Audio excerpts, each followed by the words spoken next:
Hello friends, our next video is for class 11th reactions in solution.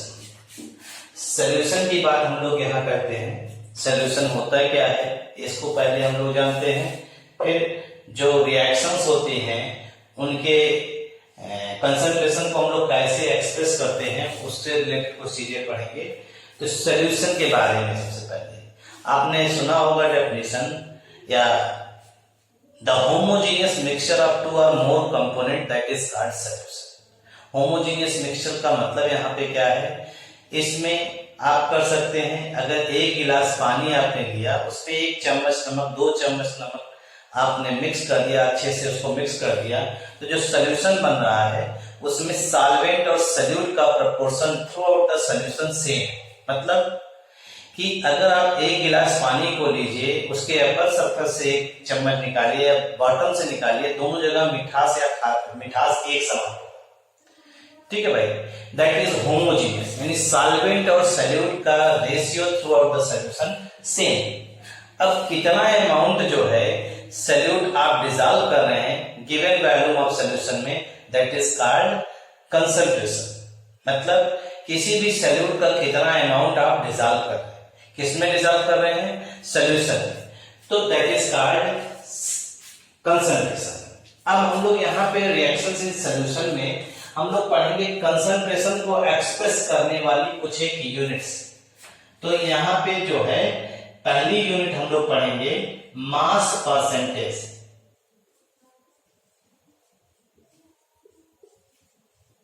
Mass percentage नाम से ही पता चल रहा है कि दो कंपोनेंट अभी आपने कहा ना, दो कंपोनेंट, एक सॉल्वेंट है और एक सॉल्यूट है। तो सॉल्यूट का कितना मास 100 ग्राम ऑफ सॉल्यूशन में प्रेजेंट है, that is called mass percentage. Solute का कितना अमाउंट यानी कितना मास 100 ग्राम ऑफ सॉल्यूशन में डिसॉल्व है, that is called mass percentage. जैसे हमने मान लिया, सपोज करिए कि ए और बी, ए सॉल्वेंट है और बी जो है वो सॉल्यूट है, ये हम मान रहे हैं सपोज करिए। तो ए का वेट जो है उसे हमने WA मान लिया और बी के वेट को हमने WB मान लिया। तो टोटल मास ऑफ सॉल्यूशन क्या हो जाएगा, टोटल मास ऑफ सॉल्यूशन हो जाएगा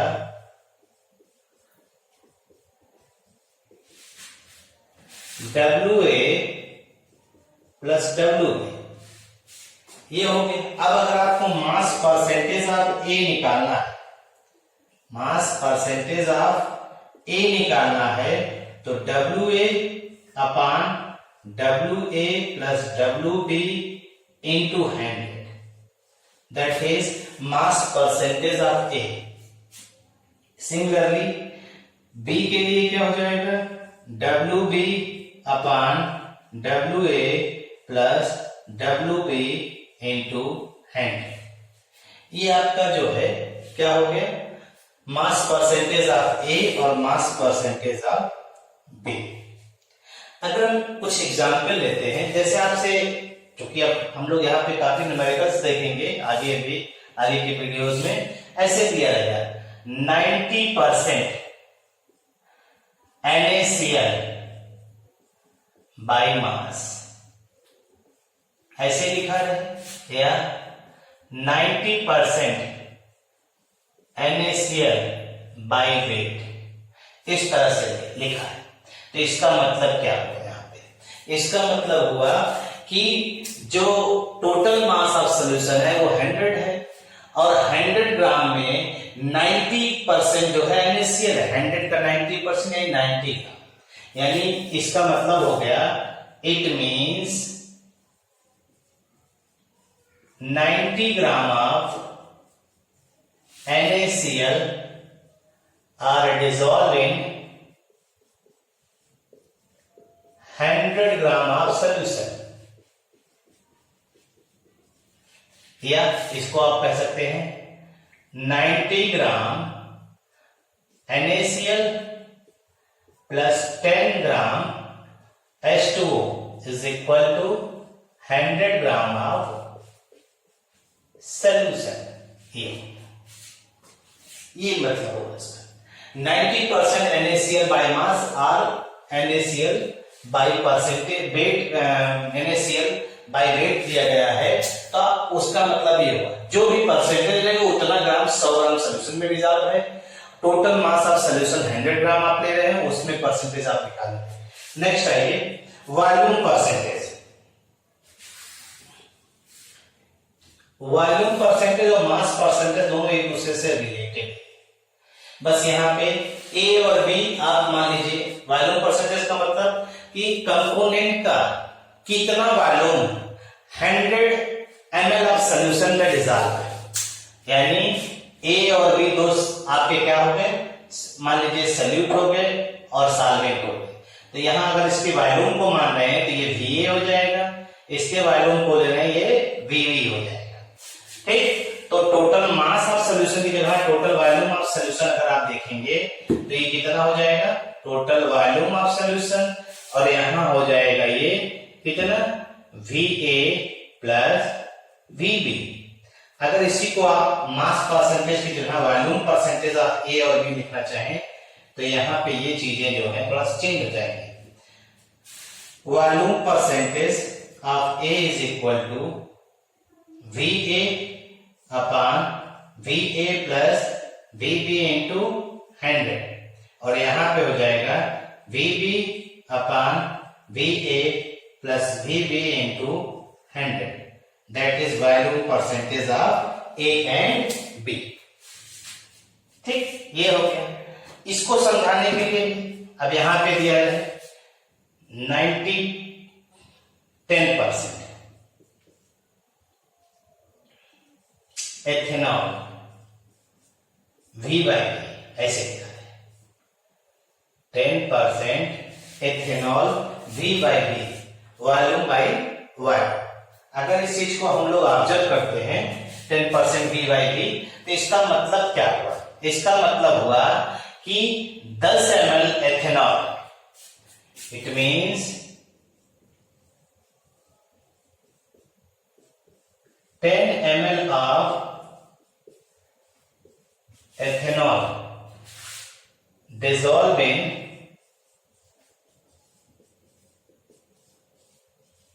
100 ml of solution, 100 ml of solution, या इसी को कह सकते हैं 10 ml ethanol plus 90 ml water equal to 100 ml of solution. ये आपका वॉल्यूम परसेंटेज और मास परसेंटेज, यानी टोटल वॉल्यूम जो सोल्यूशन का लेना है वो हमेशा कितना 100। ये सीधा सीधा आपका मास परसेंटेज और वॉल्यूम परसेंटेज से रिलेटेड होगा।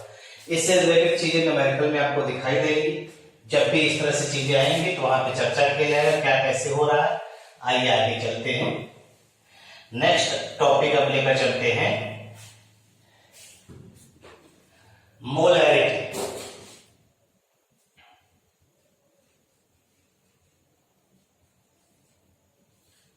मोलैरिटी को हम लोग कैपिटल M से डिनोट करते हैं, और कैपिटल M से डिनोट करने का मतलब क्या हुआ यहाँ पे, कैपिटल M हमारा मेन फोकस कहने का, क्योंकि अभी हम लोग स्मॉल m का भी इस्तेमाल करेंगे। तो कैपिटल M का मतलब मोलैरिटी से। मोलैरिटी होता क्या है, मोलैरिटी का मतलब है कि सॉल्यूट आप मिला रहे हैं, सॉल्वेंट में मिला रहे हैं, सॉल्यूशन बन जाता है। तो सॉल्यूट का कितना मोल मिला रहे हैं और किसमें मिला रहे हैं, वॉल्यूम ऑफ सॉल्यूशन हमेशा 1 लीटर, यानी number of moles of solute, number of moles of solute dissolving per liter of solution, number of moles of solute dissolved in per liter of solution, that is called molarity। यानी कि आप molarity को लिख सकते हैं number of moles of solute upon volume of solution in litre. Previous video में आपने number of moles निकालने को पढ़ा था। आप नंबर ऑफ मोल्स कैसे निकालते हैं ये प्रीवियस वीडियो में आपने पढ़ा हुआ था। तो नंबर ऑफ मोल्स अगर आपको याद हो तो हमारे ख्याल से आपको याद होगा, अगर याद ना हो तो प्रीवियस वीडियो को कंसीडर करके चीजों को आगे बढ़िए और स्टेप बाय स्टेप चलिए। जो चीजें आपको दिक्कत महसूस हो रही है उसको बताइए, लेकिन स्टेप बाय चलिए। Number of moles of solute निकालने का सीधा सीधा फार्मूला होता है गिवन मास अपॉन मोलर मास। अगर हमें मास मालूम है सॉल्यूट का, उसके मोलर मास से डिवाइड कर दें तो हमें मोल की संख्या मिल जाए। इसका मतलब है अगर हम m बराबर लिखें तो mass of solute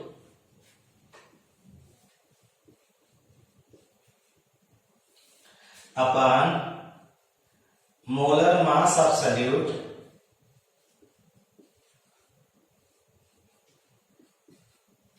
into volume of solution. अगर ml कर दिया तो मिलीलीटर है तो इसे लीटर में बदलते हैं, 1000 से ऊपर मल्टीप्लाई कर देंगे। ये मोलरिटी का फार्मूला। मोलरिटी बराबर हो गया mass of solute upon molar mass of solute into 1000 upon V in millilitre, ये दिया गया है। अगर हम जैसे आपसे लैब में कहा भी जाता है, सपोज करिए फॉर एग्जाम्पल आपसे कहा जाए 1 मोलर HCl सॉल्यूशन, इसका मतलब 1 मोलर HCl सॉल्यूशन का मतलब हो गया कि 1 mole of HCl dissolve in 1 litre of solution. मतलब 1 मोल HCl को आप 1 लीटर सॉल्यूशन में डिसॉल्व करेंगे। तो न्यूमेरिकल में हम लोग तमाम न्यूमेरिकल देखेंगे जहां पे मोलरिटी दी गई अपने आप वॉल्यूम ऑफ सॉल्यूशन कितना हो गया 1 लीटर। और चूंकि 1 मोल है, 1 मोलरिटी है तो इसका मतलब मोल की संख्या क्या हो जाएगी 1। तो 1 मोल ऑफ HCl बराबर हो जाएगा 36.5 ग्राम। ये HCl का मोलर मास होता है, इसको आप ऑब्जर्व कर सकते हैं 36.5 ग्राम। कहने का हमारा आशय यहाँ पे है 36.5 ग्राम HCl को आप 1 लीटर सोल्यूशन में डिसॉल्व कर दीजिए, 1 लीटर सोल्यूशन बना दीजिए, उसकी मोलरिटी कितनी हो जाएगी 1। अगर इसी का दुगना कर देंगे तो उसकी मोलरिटी 2, इसी का 3 गुना कर देंगे उसकी मोलरिटी 3। वॉल्यूम अगर बढ़ाएंगे तो मोलरिटी चेंज होगी। वॉल्यूम को अगर आप क्या कर रहे हैं बढ़ा रहे हैं तो मोलरिटी अपने आप क्या होगी डिक्रीज करेगी, क्योंकि मोलरिटी और वॉल्यूम एक दूसरे के इनवर्स होते हैं।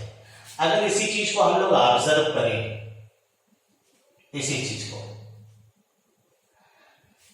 जैसे हम लोग कह रहे हैं यहाँ पे मोलरिटी और वॉल्यूम एक दूसरे के इनवर्स है। ऐसा हम इसलिए कह रहे हैं क्योंकि सॉल्यूट का जो मास होगा वो कांस्टेंट होगा। अगर मास ऑफ सॉल्यूट कह दिया गया 4 ग्राम तो ये भी मास फिक्स हो गया 4 ग्राम। तो ये कांस्टेंट, ये कांस्टेंट, ये ऑलरेडी कांस्टेंट है, तो सिर्फ बचा कौन ये और ये। तो मोलरिटी और वॉल्यूम एक दूसरे की इनवर्सली प्रोपोर्शनल ये रिलेशन होता है। अगर इस रिलेशन को आप ध्यान दीजिए तो इसके आधार पे आप बता सकते हैं, आपने पढ़ा या सुना होगा चार्ल्स लॉ में वॉल्यूम और टेम्परेचर एक दूसरे के डायरेक्टली प्रोपोर्शनल होते हैं। अगर वॉल्यूम और टेम्परेचर एक दूसरे के डायरेक्टली प्रोपोर्शनल होते हैं तो हम लोग सीधे सीधे ये भी कह सकते हैं कि जो मोलरिटी होगी वो भी टेम्परेचर के इनवर्सली प्रोपोर्शनल होगी। अगर इस प्रोपोर्शन को हम लोग अप्लाई कर दें तो हम लोग सीधे सीधे कह सकते हैं मोलरिटी टेम्परेचर का रिलेशन क्या होगा। अगर टेम्परेचर को हम लोग बढ़ाएंगे तो मोलरिटी डिक्रीज करेगी, टेम्परेचर को घटाएंगे तो मोलरिटी इंक्रीज करेगी। यानी टेम्परेचर बढ़ रही है तो मोलरिटी डिक्रीज कर रही है, टेम्परेचर घट रही है तो मोलरिटी इंक्रीज कर रही है। यानी सीधे सीधे हम लोग कह सकते हैं molarity capital M is temperature dependent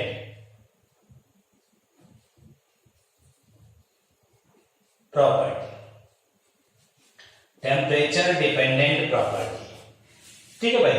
अगर इसी चीज को हम लोग यहाँ पे ऑब्जर्व करें, दूसरा देखिए, अगर सपोज करिए दो अलग अलग सोल्यूशन लिया, दोनों की मोलरिटी और वॉल्यूम अलग अलग है, तो हम लोग जो है वहां पे क्या करते हैं, फार्मूला अप्लाई करते हैं, M1V1 is equal to M2V2। दो अलग अलग सोल्यूशन, दोनों की मोलरिटी अलग अलग, दोनों के वॉल्यूम अलग अलग, अननोन सोल्यूशन की मोलरिटी कैलकुलेट कर सकते हैं इस फार्मूले के द्वारा। M1V1 is equal to M2V2। तीसरा है molarity of resulting solution, molarity of resulting solution. Molarity of resulting solution आप कैसे कैलकुलेट करते हैं?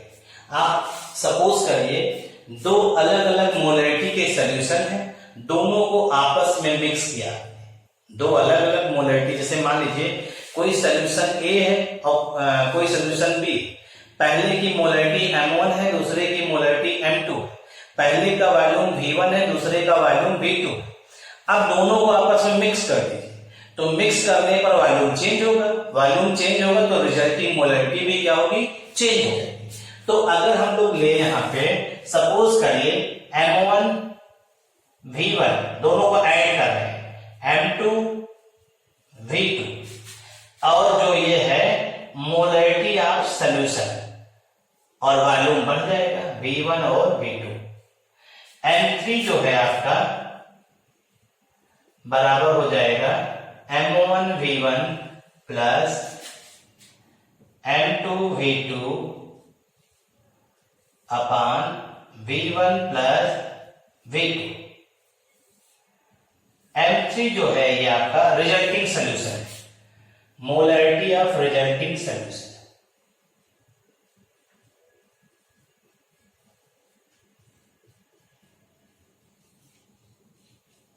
मोलरिटी ऑफ रिजल्टिंग सोल्यूशन, ये आपकी मोलरिटी हो। मोलरिटी से रिलेटेड चीजें अगर आपको आइडिया है तो आप इससे रिलेटेड न्यूमेरिकल सॉल्व भी कर सकते हैं। आइए दूसरा चलते हैं, next property molality, small m की बात कर रहे हैं।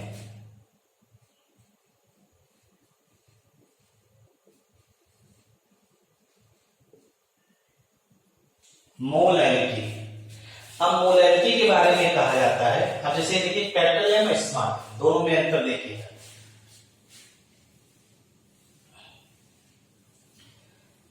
मोलैलिटी में कहा जाता है कि number of moles of solute dissolve in, यहां पर लीटर आ जाएगा तो इसका मतलब कैपिटल है। अब यहां आता है पर केजी ऑफ सॉल्वेंट, पर केजी ऑफ सॉल्वेंट। जब स्मॉल m की बात करेंगे तो सॉल्यूट का वेट लेंगे और वो भी कितना, 1 kg। तो इसका मतलब है स्मॉल m बराबर number of moles of solute upon weight of solvent in kilogram. ये सीधा सीधा number of moles of solute upon weight of solvent in kilogram. अगर इसी को थोड़ा से हमने बताया ना प्रीवियस मोलैरिटी में, हमने बताया नंबर ऑफ मोल्स निकालने का फार्मूला क्या होता है, तो आप जानते हैं mass of solute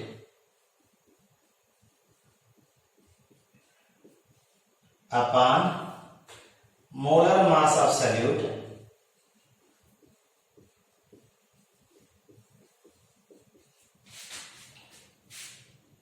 wait of solvent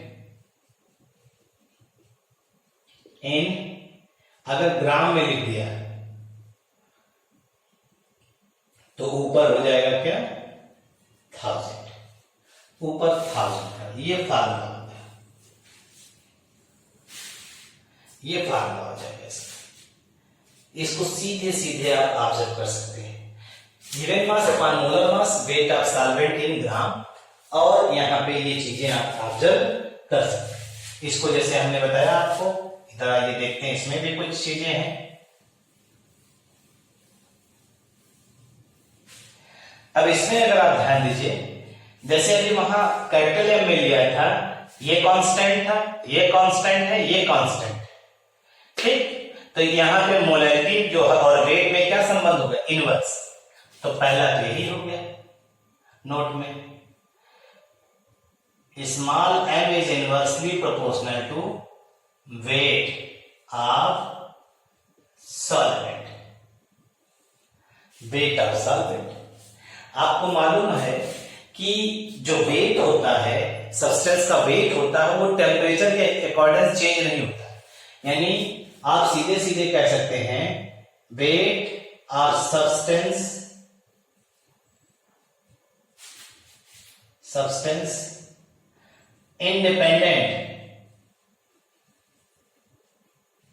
to the temperature, temperature पे डिपेंड नहीं करता। इसका मतलब हो गया molarity temperature independent, molarity temperature independent. क्यों? क्योंकि वेट टेम्परेचर पे डिपेंड नहीं करता है, और वेट पे डिपेंड कौन करता है, मोलैरिटी। इस वजह से मोलैरिटी टेम्परेचर इंडिपेंडेंट है। और इसी कारण से हम लोग कहते हैं कि अगर लैब में सॉल्यूशन बनाना हो तो हमें मोलैरिटी के रेस्पेक्ट में बनाना चाहिए, क्योंकि ठंडी, गर्मी, बरसात, चाहे जब भी आप सॉल्यूशन बनाएंगे उसका जो रिजल्ट आएगा वो एक समान आएगा। अगर आप मोलैरिटी कैपिटल एम के रेस्पेक्ट में बनाएंगे तो ठंडी का सॉल्यूशन गर्मी में यूज करेंगे तो वहां वैल्यू चेंज हो जाएगा टेम्परेचर चेंज होने की वजह से, तो आपके रिजल्ट जो एक्सपेरिमेंटल एरर होने की संभावना रहेगी वो ज्यादा रहेगा। इसलिए इसी आधार पे हम लोग कह सकते हैं, on the basis of this, small m is better concentration expressing unit, concentration expressing unit, better concentration expressing unit. इस हिसाब से आप ऑब्जर्व कर सकते हैं सीधे सीधे, ठीक है भाई। इस चीज को आप ऑब्जर्व कर सकते हैं और इसके आधार पे हम लोग जो है नेक्स्ट वीडियो में जो है इससे रिलेटेड थोड़ा सा न्यूमेरिकल देखा जाता है। और आप molarity, mass percentage, volume percentage, इनको आप ऑब्जर्व कर लीजिए। इसके बाद जो है इनसे पहले न्यूमेरिकल रिलेटेड बताएंगे, फिर आपको नेक्स्ट जो भी कंसंट्रेशन एक्सप्रेसिंग यूनिट बची हुई है उसको हम लोग ऑब्जर्व करेंगे। देखिए, चैनल को सब्सक्राइब करिए, लाइक करिए और अपने परिचितों को जो है भेजिए। Thank you.